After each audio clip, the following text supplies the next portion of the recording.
Good to have you back with us here on Ed Schultz News and Commentary. Got my first speaking gig. Going to be October 1st in Youngstown, Ohio. AFL-CIO. Looking forward to that. By the way, I should also point out that I have been in contact with Senator Sanders, and I have told him that if he wants me to do something, I will. So I'm not an official spokesperson. I'm a Bernie guy, and I've been pretty clear about that on this production day after day. And I got a feeling I'm probably going to be introducing him in a few places, which I have the freedom to do, and I'm looking forward to doing that. You know, in this industry, there's always the real story. What's the real story? Oftentimes, it doesn't get told.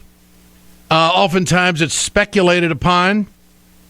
This is a story that is now into its fourth year.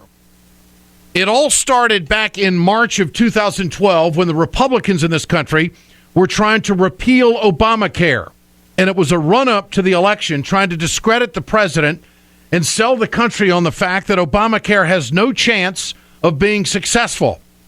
Now, this week, 15 million people, as put out by the administration, are now being covered by the Affordable Care Act.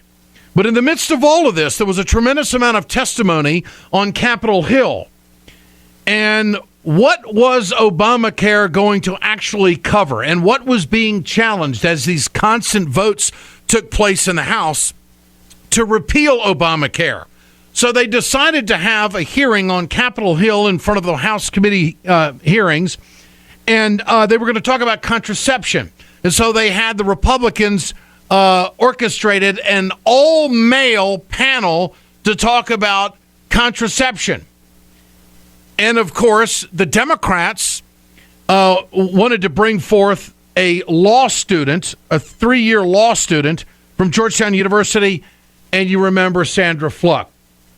And you may remember this soundbite, which started this now into its fourth year, this running story that's had a brutal effect on the spoken word format in this country. What does it say about the college co-ed Susan Fluke, who goes before a congressional committee and essentially says that she must be paid to have sex? What does that make her? It makes her a slut, right?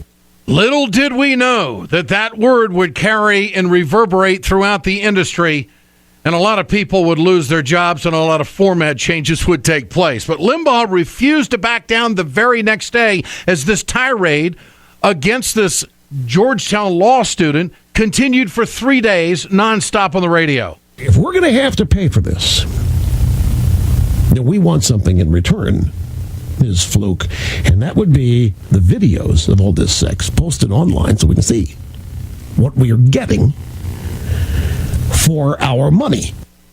I guess that's the entertainment conservatives really wanted back then. Or was it? It certainly isn't the entertainment that WRKO or WIBC and some other big stations across the country wanted to hear, because they have dumped Rush Limbaugh. The very industry that he helped and propped up is now pushing back against him, to the point where, you know, when you hear the real story when someone leaves, you normally don't get the real story. You don't get the real facts. You get speculation. But you know what? We're getting a lot of facts right now, and a lot of people in the industry speaking out as to why they're dumping Limbaugh. Now, you can't argue with the guy's bank account. You can't argue with his success. Is it style? Is it bad business? Is it content? Or is it the spoken word now in trouble in formats across the country in talk radio? The kingmaker is no longer the kingmaker for the Republicans. California's QwbeAC has dropped Limbaugh. And what is interesting about this is one of the original stations. And in the press release, they absolutely hammer the guy. The release elaborated on the economic reasons. And now the free market has spoken. Rush has repelled local, regional, and national advertisers from QwbeAC, costing stations thousands of dollars in advertisers. It goes on to say that advertisers would rather just avoid the whole station than take the risk of being associated with Rush Limbaugh's increasingly toxic brand. Is it Limbaugh? Is it content? Is it the wave of the industry? Holland Cooke can give us some insight. Media consultant and great friend of mine. You can find him at hollandcooke.com and survivalspeech.com. Holland, great to have you with us. Ed, it's great to be here, and I really enjoy your new video podcast. Very cool.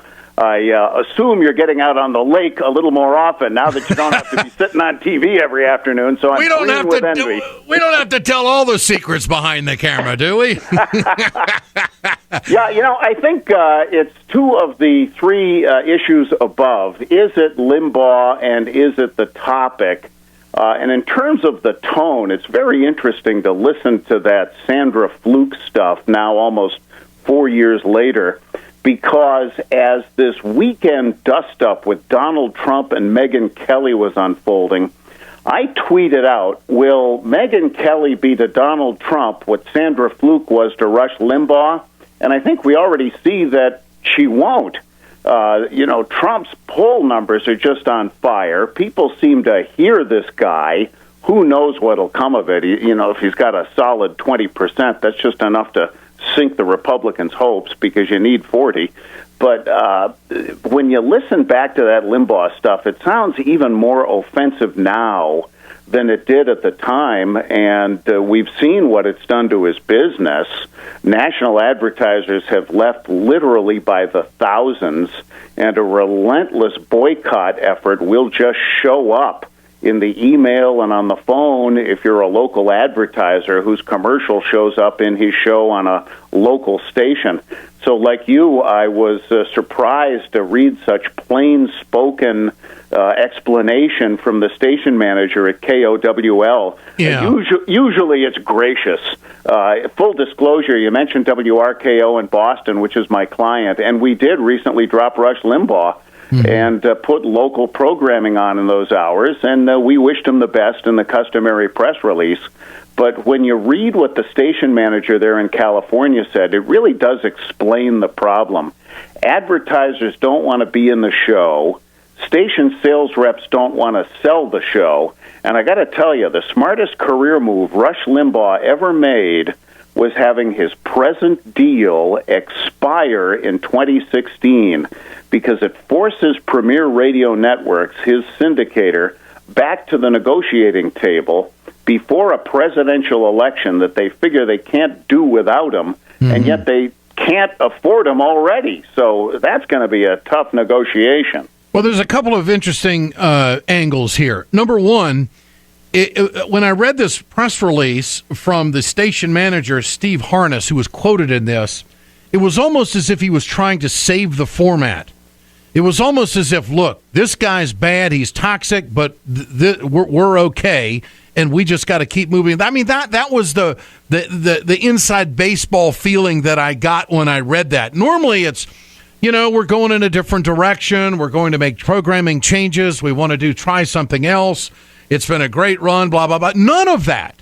I mean, it was deep sixing the guy in a big way in explaining verbatim as to how damaging Limbaugh has been to the format, and which is rather unusual. It was not the standard press release as what you have described from WRKO in Boston. So where does this leave the spoken word format? Is it strong as it ever has? It's just we're getting a different kingmaker, so to speak.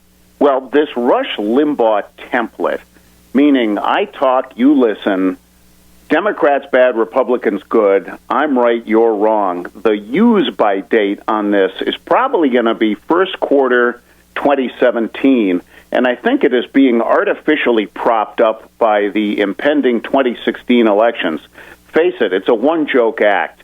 It's relentless politics, same thing day after day, but their one joke is about to be told, the election. This is a big game that they trained for. Otherwise, I think that the talk format may have evolved more by now than it already has. The demographics are very unkind to this, and you see the ratings.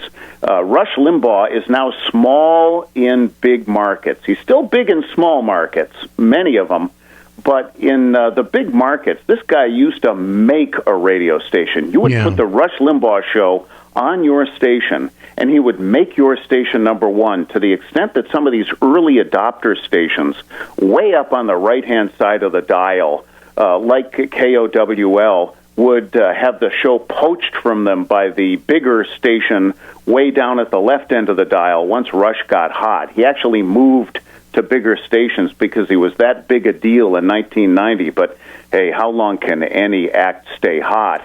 And look at what's happening with the age wave.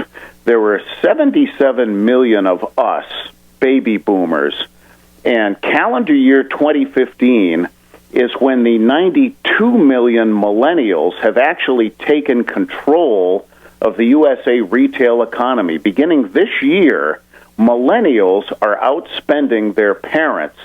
And you know what we know about these earnest young people. They are not keen on confrontation, and they're thoughtful people, and they do want to save the earth, and they do have curiosity about different opinions, and they are a diverse culture, and they don't insult women, and they're all the things that the Rush Limbaugh narrative is not.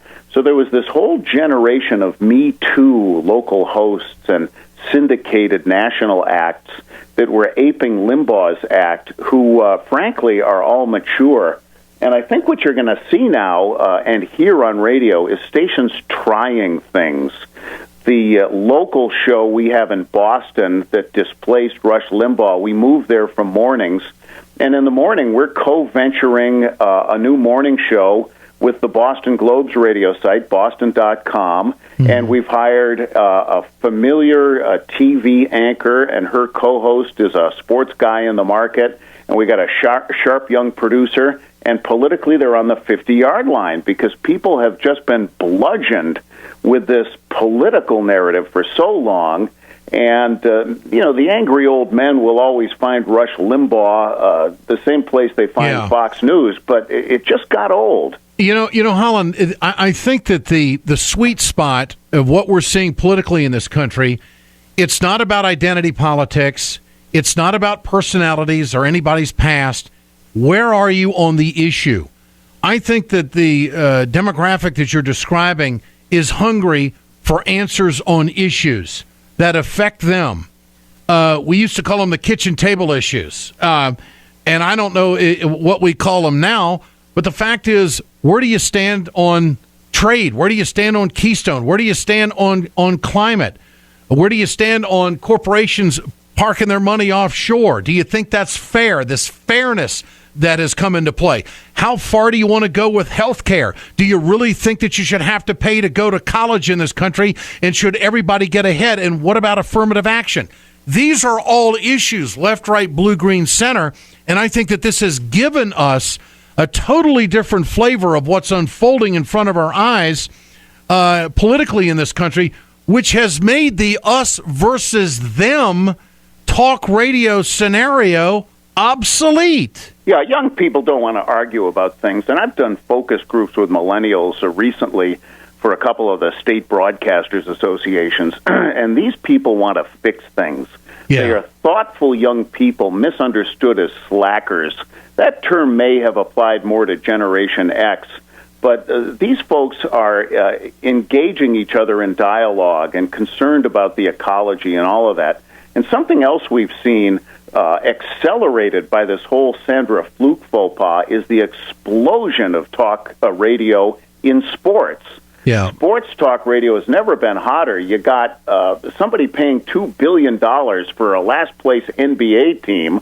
The sports leagues have all discovered digital distribution, and now you can get baseball games on your phone, and there are whole new revenue streams there. So as money was fleeing controversial programming that was tainted by what Limbaugh did, a lot of it has moved into sports talk radio, and sports is hot now. Has the attention span of the American people changed because of iPhones and because of the revolution that we're seeing unfold in front of our eyes when it comes to the techie information world? Has that affected our attention span?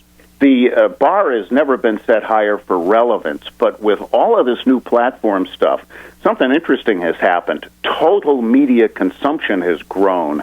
The slices of the pie are a little thinner now, but the whole pie itself is actually bigger. We're reading and listening to and watching more stuff as we have more means to and as more stuff is available. Yeah. The weekend that they dump a whole new series like Orange is the New Black, you call all your friends and you get voicemail because they're binge watching. Sure. And, we have an on-demand society. Look at the way people now consume your show on any device they want, whenever they want, wherever they want. So for now, the pie has grown, but the bar has never been set higher for relevance.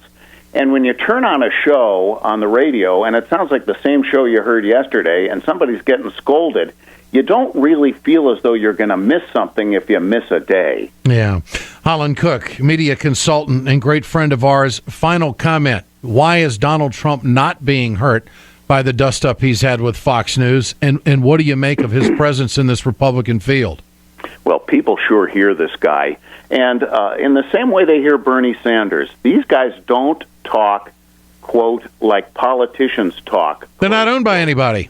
Yep, they're not owned by anybody. Well, consider the irony. Look at all this dough that Jeb Bush has raised.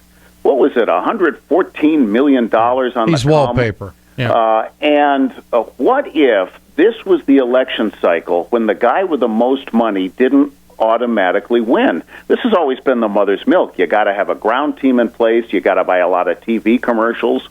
What if Donald Trump, ironically the richest guy in the race, didn't even have to spend his money because of all the earned media he gets every time he opens his mouth? It's a great show, and bear in mind, it is a show, but as the Donald himself said, you don't think 24 million people tuned into that debate to see Jeb Bush, do you?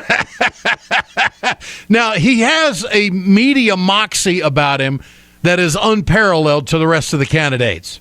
Sure does. He understands what plays. He understands what gets picked up. He understands what's going to be repeated.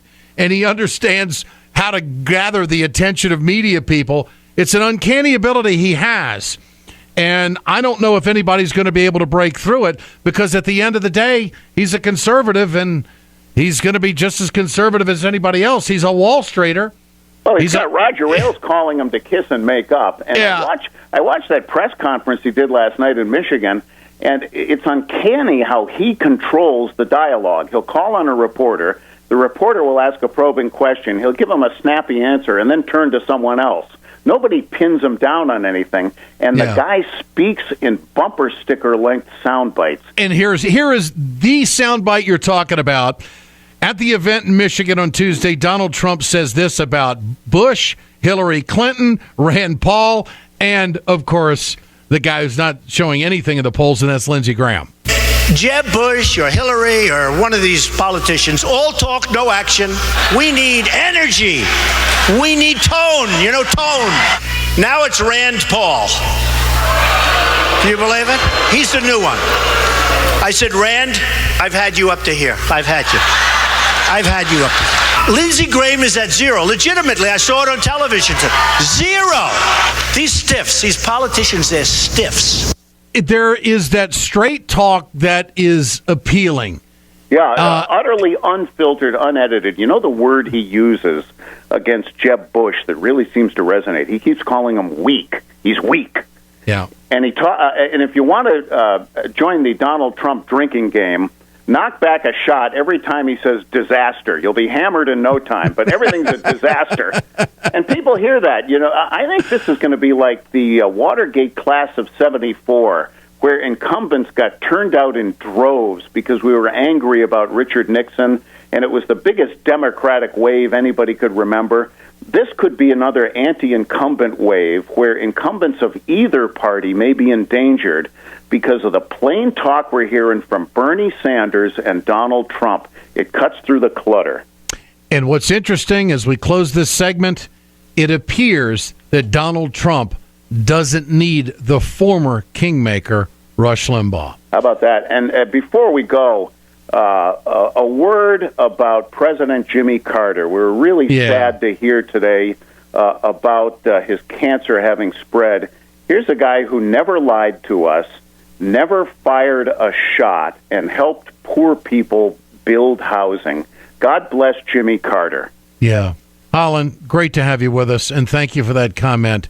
It is so apropos and so spot on. Thanks so much. Pal. Hugs. All right. Wendy. You bet. Media consultant Holland Cooke with us here on the Ed Schultz Internet broadcast. Ed Schultz News and Commentary available to this website, wegoted.com, rawstory.com, and ringofireradio.com. Communication Workers of America, Alliance for American Manufacturing, BioGreen Clean, and the iSave team bring you this production. We're back tomorrow.